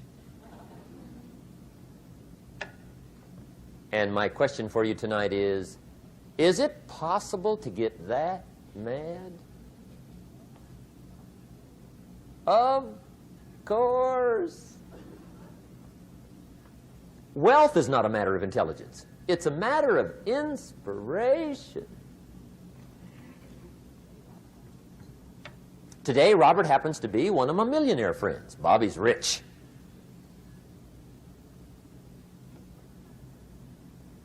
Frank Sinatra said one time, the best revenge is massive success.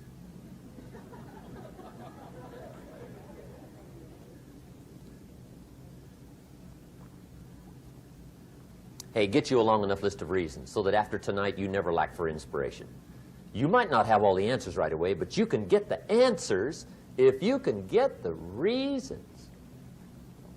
Now, let me give you a little simple formula for goal setting. Okay?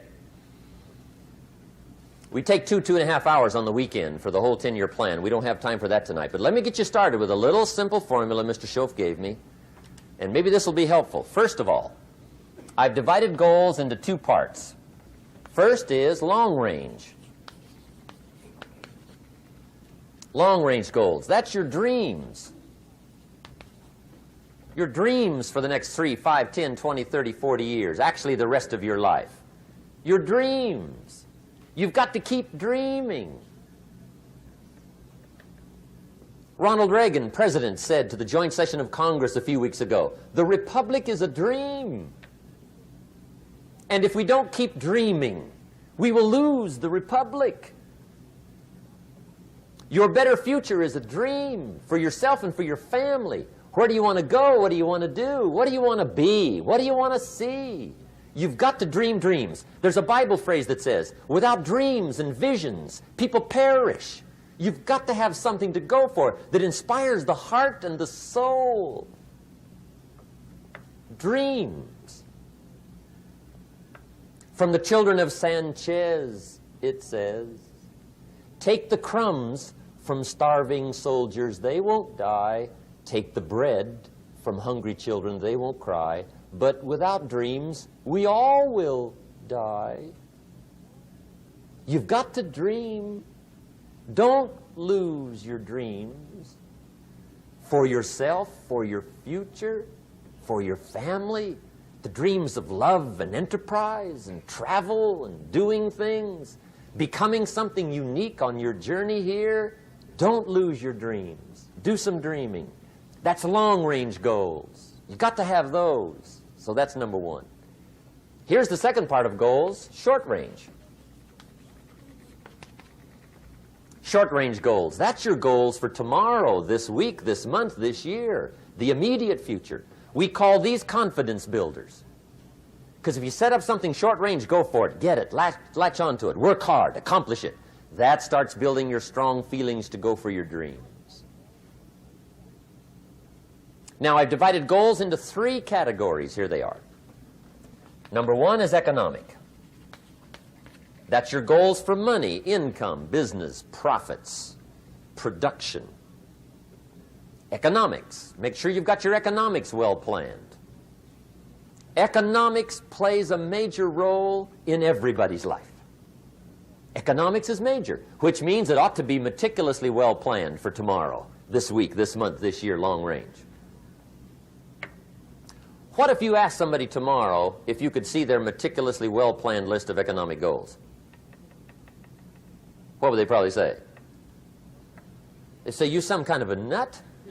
You must be weird. Hey, I found out what success is. Success is doing what the failures won't do. Make sure you've got your economics well planned. It'll put you in the top 5%. one of the key little subjects we talk about on the weekend is the 7 fundamentals for wealth and happiness. And that's one of them, well-planned economics. It's a fundamental if you want to do well. Join the top 5%. Anybody in this room can join the top 5%, if you will. Okay. Now here's the second category of goals, things. Make a list of the things you want. And on my list of things, now I put everything. Little things as well as major things. Doesn't matter how small it is, it goes on my list. I used to just put major things, cars, homes. I don't do that anymore. I now load my list with everything. Everything. And the reason is, part of the fun of having a list is checking it off. That's it. Boy, at the end of the day, if you can go, got it, got it, got it, got it, got it, got it, whatever it is, right? You get into the habit. So load up your list, the things you want. Now, when you check off something major, celebrate. That's an important point to make. Celebrate your achievements. Live it up. Have a party when you reach something you've worked for a while.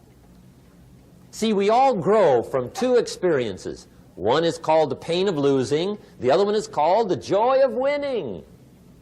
We need both of them. Amplify them as much as you can, which also means make losing painful. If you set up something, fooled around, didn't get it, put it on yourself.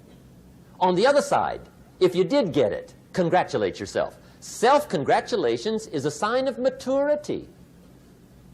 Seeking congratulations is a sign of immaturity. But hey, winning and losing, see, that's what it's all about. That's the name of the game. Now, some people lead such mediocre lives, at the end of the day, they don't know whether they're winning or losing. They got no clue. Guy's just going through the day with his fingers crossed. There's a better way. Okay, here's the third category of goals, personal development. Put those goals together. Personal development goals. That's your goals to be stronger, more decisive, be a speaker, be a leader, learn a language, all kinds of skills.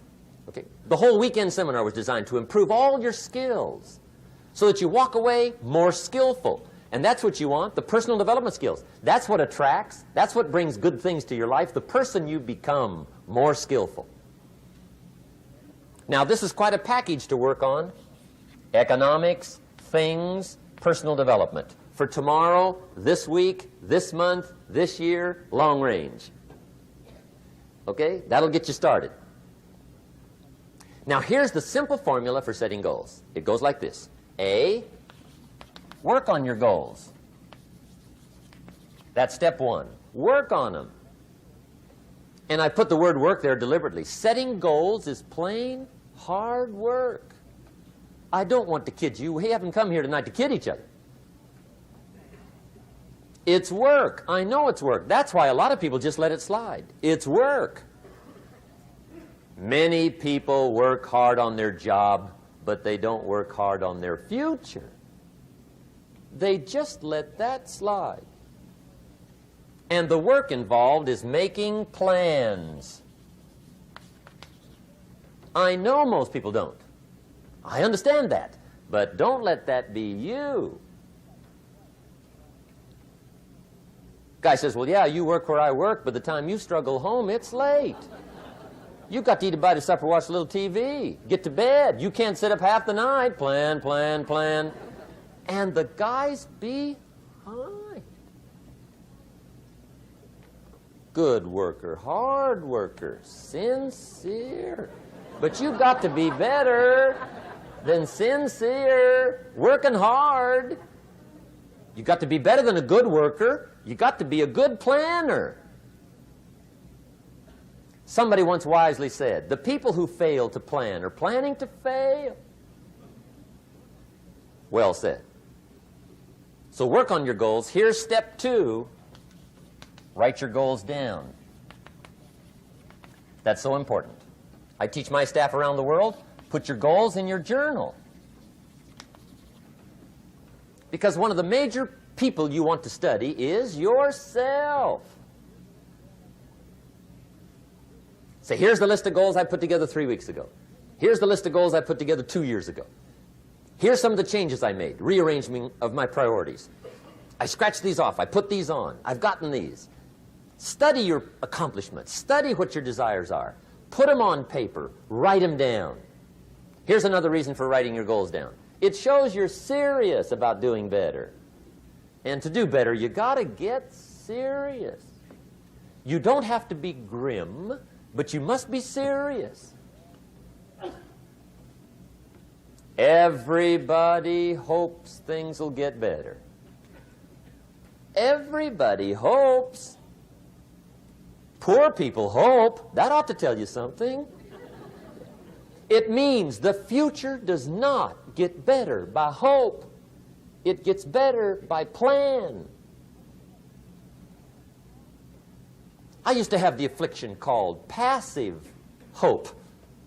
It's an affliction. It's bad. Probably what's even worse than that is happy hope. Now that is really bad. That's bad. Happy hope. The guy's 50 and he's broke and he's still smiling. See, that's not good. So get serious about your goals. Put them on paper. Write them down. There's all kinds. His goals, her goals, their goals. Business goals, financial independence goals, family goals. I mean, there's so many things to work on this that if you don't get busy and work on it, sure enough, the time will pass. And sure enough, 5 years from now, you'll wind up where you don't want to be, wearing what you don't want to wear, driving what you don't want to drive, being what you don't want to be. Now's the time to fix it. Now, here's the third step to your goals. Check the size of your goals and the kinds of goals. How big they are, what kind they are, affects you. And here's one of the important phrases of the evening. Your goals are affecting you, whatever they are. Your goals affect your handshake. Your goals affect your attitude, personality. Your goals affect the way you walk, the way you talk, the way you dress. All day long, we're being affected by our goals. Now, some people have goals, but they have such lousy goals. The effect is bad. I asked a guy one time, what are your goals for this month? The guy said, look, if I could just scrape up enough money to pay these lousy bills. That was his goal. I'm not saying it isn't a goal. It's a goal, but it's such a lousy goal, the effect is bad. You don't jump out of bed on Monday morning and say, oh boy, another chance to go out and scrape up the money to pay my lousy bills. See, you don't do that. Usually you say, oh, not another Monday.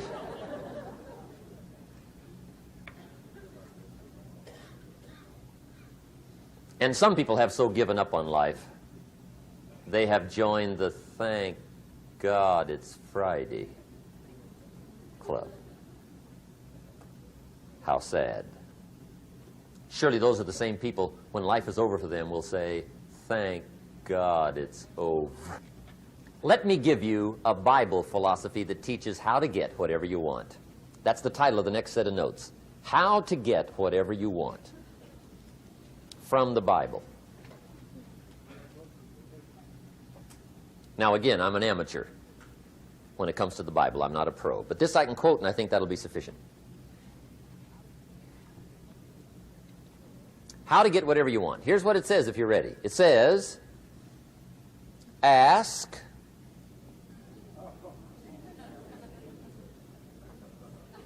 that's it. End of notes.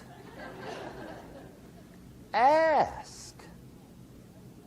If there's one art in life to learn extremely well, that's got to be one of them. The art of asking. What does ask mean? Ask means, what do you want? And the formula is staggering. It says ask and what? A guy ought to look into that.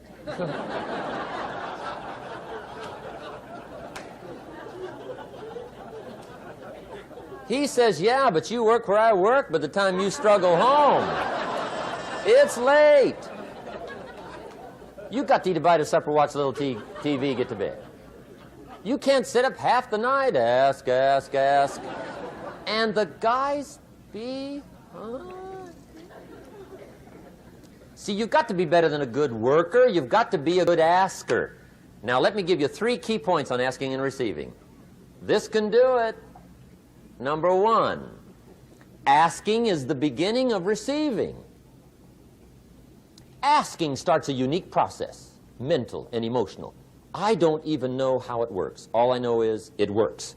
It's like pushing a button and all this machinery starts working. I don't know how. It just works. There's a lot of things you don't need to know how. Just work them. Some people are always studying the roots. Others are picking the fruit. I mean, it depends on what end of it you want in on. Asking is the beginning of receiving, so start the process. Here's number 2. Receiving is not the problem. Receiving is automatic. Now, if that's true, receiving is not the problem, what's the problem? Failure to ask might be one of your major problems. I don't know. Check it out. The guy says, oh, now I see it. I got up last year and hit it every day, but there's not a scrap of paper with my goals on it. Good worker, poor asker. So you've got to change that. Here's number 3. Receiving is like the ocean. There's plenty, especially in California. It's like an ocean here.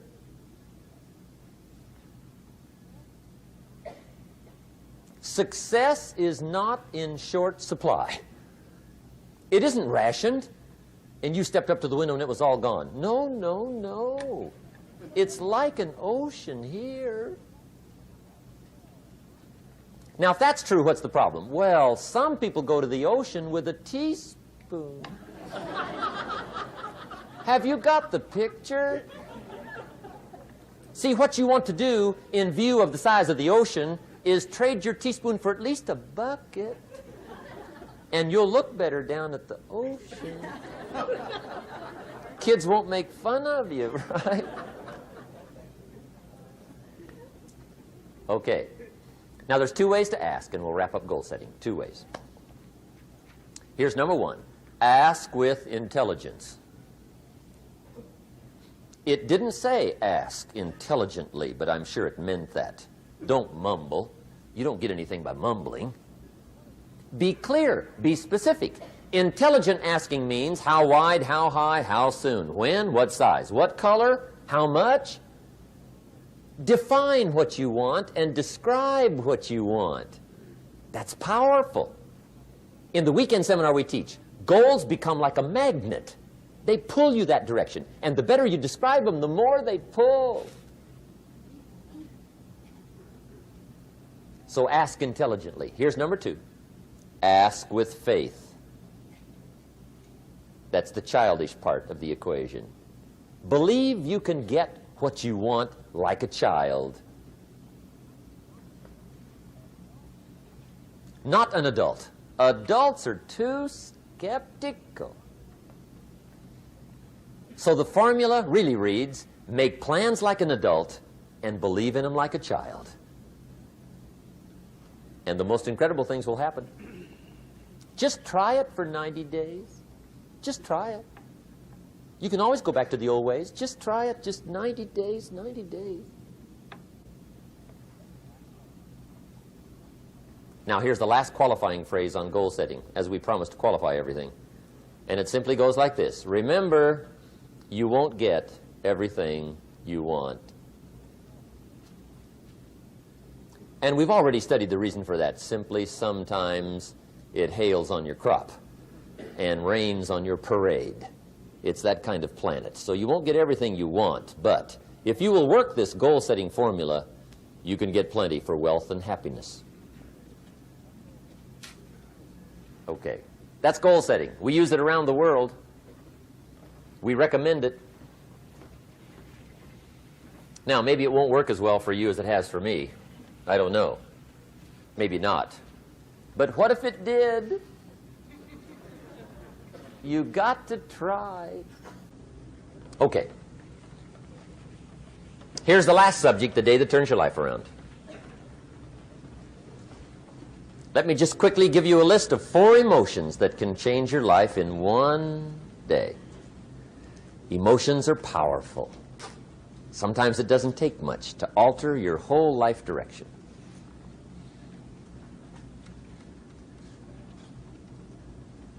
Okay, here they are. Number 1, disgust. Powerful emotion. Disgust says, I have had it.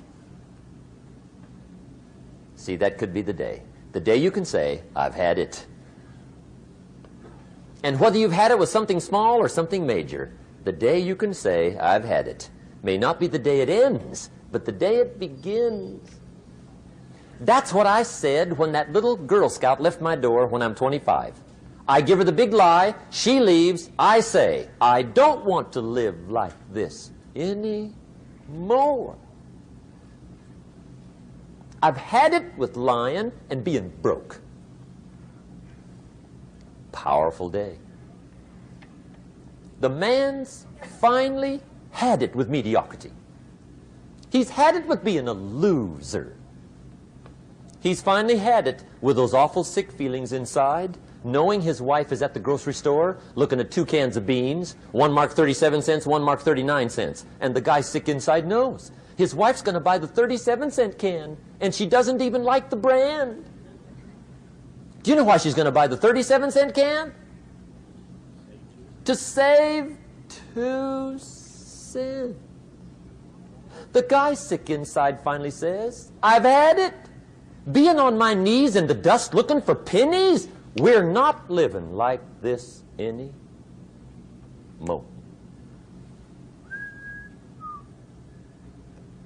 Could be the day that turns your life around. The day you can say, I've had it. He walks into his closet and rips everything in it to shreds and says, I've worn this embarrassing stuff for the last time. And not only will I never wear it again, no one else will ever wear it again. Commit an act that says, I've had it. Powerful. Here's the next one, decision. And decision-making is powerful. And it's emotional. That's those knots in the pit of your stomach, right? Waking up in the middle of the night in a cold sweat, trying to decide. We sometimes call it inner civil war. What shall I do? Well, for progress, you must decide.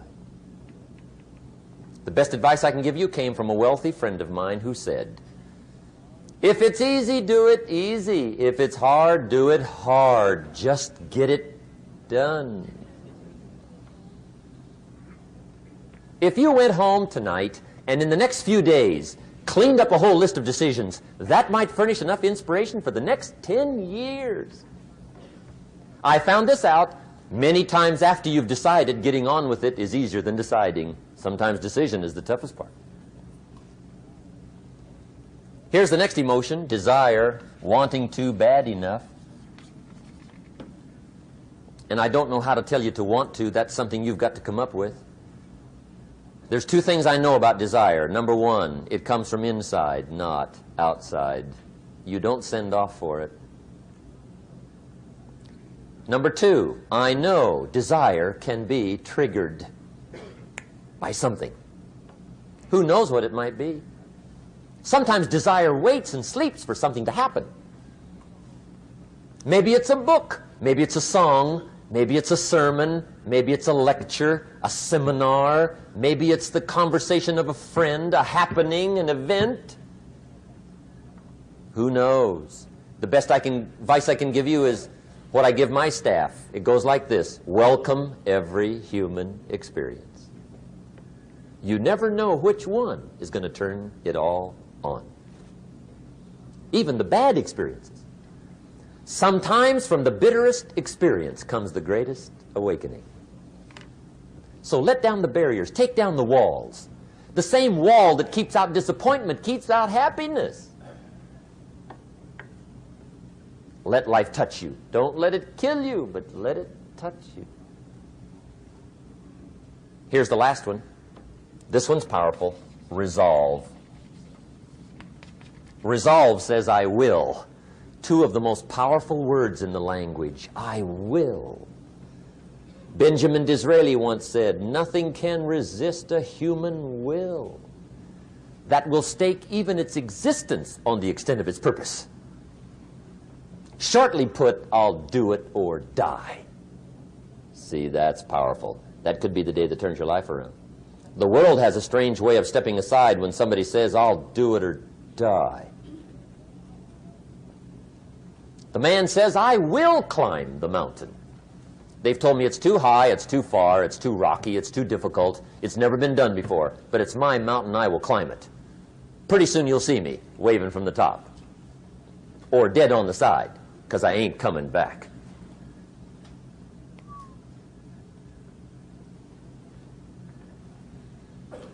The best definition I ever got from the word resolve came from a little junior high girl in Foster City, California, up north. I'm talking to the junior high kids one day. I love to ask kids definitions. They come up with beauties. I got to the word resolve and I asked, who can tell me what resolve means? And I got several hands, and they were all pretty good, but the last one was the best. Little girl, about 3 rows back, held up her hand. She said, Mr. Rohn, I think I know what resolve means. I said, darling, what do you think it means? She said, I think it means promising yourself you will never give up. I said, that's it. Webster, stand aside. That is the definition. Promise yourself you will never give up. I asked the kids, how long should a baby try to learn how to walk? How long? How long would you give your average baby before you shut him off? How long? See, any mother in the world would say, you're crazy. My baby's going to keep trying until it learns how to walk. What a magic formula. Now let me show you what triggers all emotions into activity that brings results. And results is the name of the game. Here it is. Action. Finally, you must do something about how you feel. Jesus, the master teacher, said, don't just be listeners, be doers. The world admires the doers. Whatever it takes to get you to try harder, read more, set your goals, and go for it. Here's the next attitude disease. Overcaution. Some people never will have much. They're too cautious. Now, you can also be too reckless, but you can also be too cautious. This is called the timid approach to life. And my caution was always the risk. Risk used to drive me right up the wall. I used to say, what if this happens? It's called the language of the poor. What if this happens? And on top of that, if this was to happen, look at the fix I'd be in. I better not try. I could always ace myself out. Then I'll tell you what changed my whole life when I finally discovered it's all risky. The minute you were born, it got risky. If you think trying is risky, wait till they hand you the bill for not trying. If you think investing is risky, wait till you get the tab for not investing. See, it's all risky. Getting married is risky. Having children is risky. Going into business is risky. Investing your money is risky. It's all risky. I'll tell you how risky life is. You're not going to get out alive. That's risky. The Englishman says, well, if that's the way it's going to work out, let's give it a go. Right, that's what it's for. Give it a go. Somebody says, yeah, but I'm looking for safety and security. fine, then huddle in a corner. We'll cover you with a sheet, bring you 3 meals a day. And we'll protect you, feed you, look after you, care for you. We won't let anything happen to you. And you'll probably live to be 100. The guy said, well, yeah, I'd live to be 100. But what a way to live. Right. What a way to live, safe and secure. Don't ask for security. Ask for adventure. Better to live 30 years full of adventure than 100 years safe in the corner. And see, it's not important how long you live. What's important is how you live. Here's the next attitude disease. We're almost through with this motley list. In fact, we're almost through. Hang on. The next one is pessimism.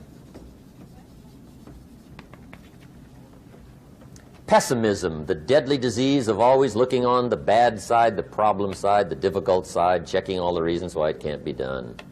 The poor pessimist leads an ugly life. He doesn't try to figure out what's right. He tries to figure out what's wrong. He doesn't look for virtue. He looks for faults. And when he finds them, he's delighted.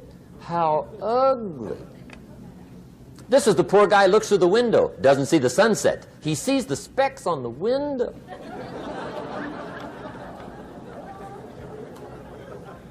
And this is the poor guy, right, who rushes up, takes such leave of his senses. This guy rushes up and he says, I've got 5 good reasons why it won't work.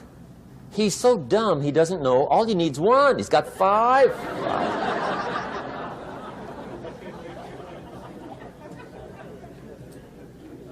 To the pessimist, the glass is always half empty. To the optimist, the glass is half full. Why would the same measure affect people 2 different ways? Answer, it all depends on how you look at it. Our lives are mostly affected by the way we think things are, not the way they are. The way we think they are affects us most. There's a subject we don't have time to get into tonight called better thinking habits.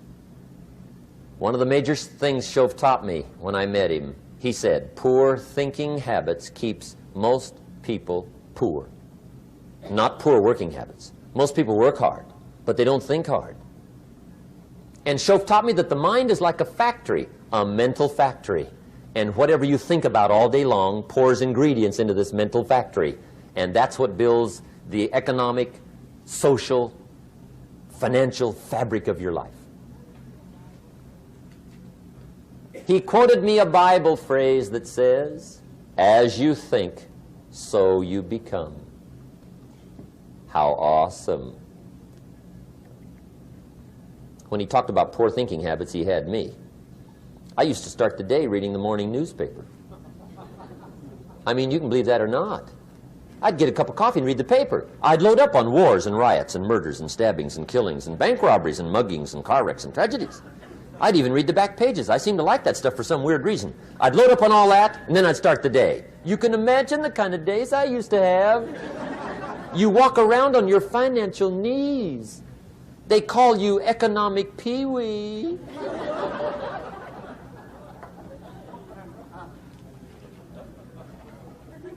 The guy says, I want to be a great leader. Wonderful. The first thing we do is follow him to his house. When we get there, we walk in and check his library, number 1. Somebody says, well, why check his library?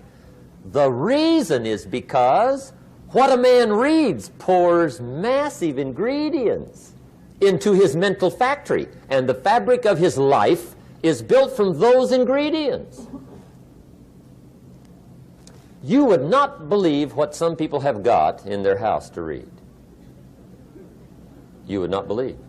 One of the best dressed up words I know for a lot of it is trash. Can you imagine dumping a barrel of trash into this mental factory every day and coming out with a rich, dynamic, positive life? It can't be done.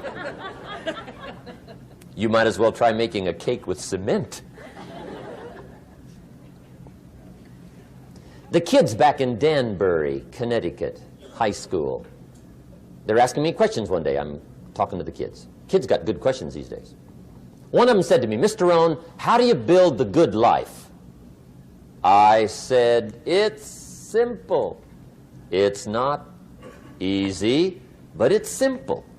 Here's how you build anything. Select the right ingredients, keep out the wrong ingredients, and it starts with thought. Everything starts with thought. So you must be wise and careful what you think about, because that starts everything. You got to be wise and careful. I asked the kids, what would happen if somebody dropped sugar in my coffee? They said, well, you'd be okay. I said, what if somebody dropped strychnine in my coffee? They said, well, you'd be dead. I said, correct. Lesson 1. Life is both sugar and strychnine.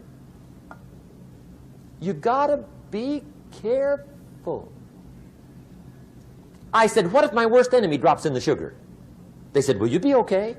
I said, what if my best friend, even by accident, drops in the strychnine? They said, well, you'd be dead. I said, correct. Lesson 2, watch your coffee.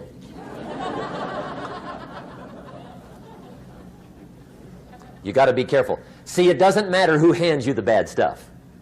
It doesn't matter where you get the bad stuff. It'll still do its damage on your bank account, wherever you get it. Mr. Schoaf gave me one of the greatest phrases when I first met him when he said, Jim, every day stand guard at the door of your mind. How important. Stand guard at the door of your mind.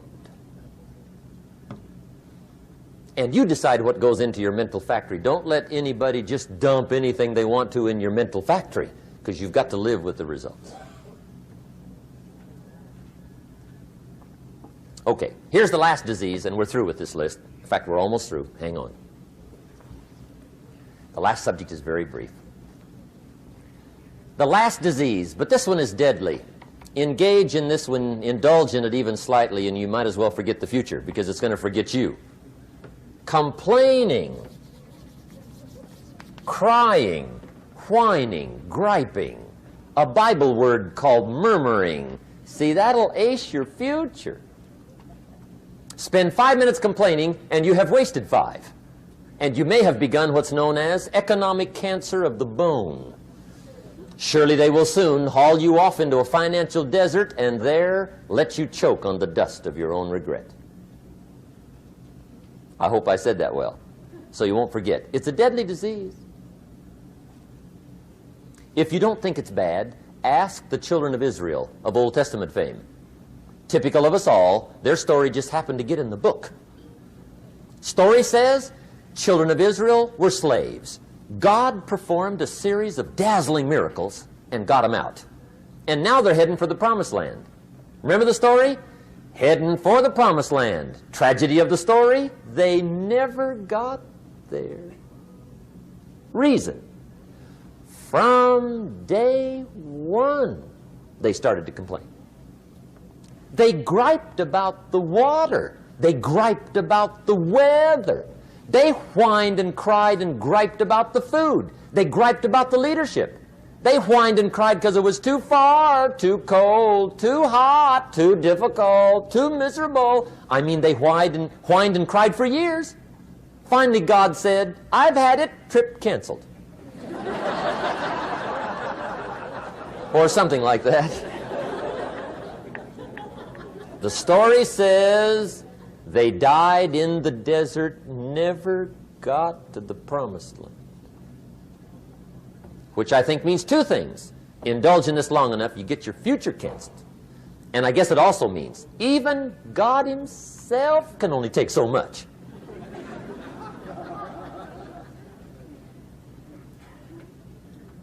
Okay.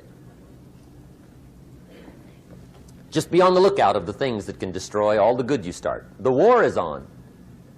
And this evening, tomorrow, mentally, personally, socially, economically, you got to make sure you're winning the war. And this is part of it.